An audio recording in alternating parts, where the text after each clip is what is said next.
Alrighty, hey, we're here going to talk about Twitter lists. Around the end of October 2009, I'm Dave Barger. You can follow me on Twitter at LaLunaBlanca. Digging right into things here, when you start to have the ability to have lists on Twitter, you'll see a new item over here on the right-hand side of your navigation called Lists. They'll also make a big deal the first time you log in to Twitter.com up here in the header that you now have this new functionality. So, digging in, once you click on that, you'll see the opportunity to create a new list. Once you do that, you would type in the name of a list. So here I'm in Memphis, Tennessee. I could create a list called Memphis Biz.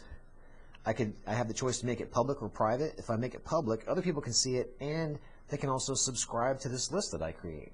So let's go ahead and create this list. Now it's asking me, let me find some people to add to this list. Because it is businesses, let me search for Memphis Pizza. I will find them. Once that result comes up, I can just have this new box here. I can choose which list of mine that I manage I can add them to, and I'm going to add them to this Memphis Biz list. All right, and let's try another one here. Let's say Susan K. Mueller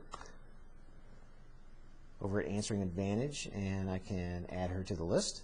And this looks like it's going to be a lot of work to do it this way, and in fact you could do it that way. You could browse directly over to the profile page of some other user, and you'll see this other box there. Click that box, get the drop down, you can add them to the social, to your new new list there.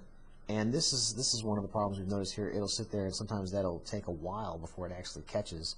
So you can do it that way, or you could choose to go through your followers and create a few lists and go through the people that you are following and categorize them. So you create your list, go into following, and start putting these entities into the list or the categories that you've created. So let's say here we have Memphis News. I'm going to put them in Memphis Biz. If I wanted to, I could also create a new list right here on the fly and call it Memphis Media, and add them to that list. And so we'll now see I now have that new list called Memphis Media, and that entity Memphis News is already in there.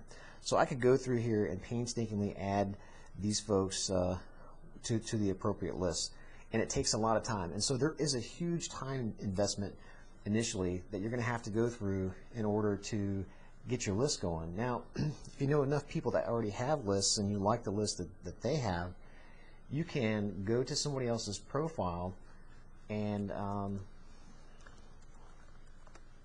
see the list that they have and subscribe to it. So let's say here Jen Size, she's got a pretty nice Memphis list going on. I see her profile. I can click on this list of hers, and I'm already following it. I would have the option here to go ahead and follow it. If I didn't want to follow it anymore, I could go ahead and click unfollow. So that's how you can subscribe to other people's lists that they have public. Now, if they have it private, you won't see it. You won't see that list at all. Okay. The other thing I wanted to point out here as well is that you yourself, you can see how many lists that you have been added to. So on my profile here, I see that I appear right now on 13 other lists, and if I click that link, I'll be able to go see which lists I'm on.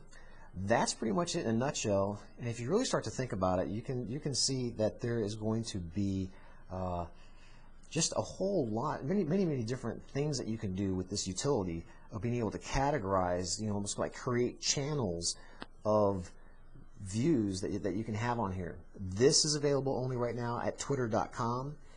Those people that are out there that are using TweetDeck or Seismic, you may say, "Oh, I already have this channel capability." However, you don't have the opportunity to share those lists with other people and allow other people to subscribe to those. And so right now, that is an exclusive feature that you can get at Twitter.com if you have that functionality. There's already a beta group out there, but Twitter says they're releasing it to about 5% of its user base here. They just announced it today, and they'll be rolling it out to the rest of the Twitterverse here in the in the coming weeks. So that's it in a nutshell. I'm with a company here called LunaWeb. We'd love for you to fan us up over at facebook.lunaweb.com and also follow us on Twitter at LunaWeb. We'll see you out there.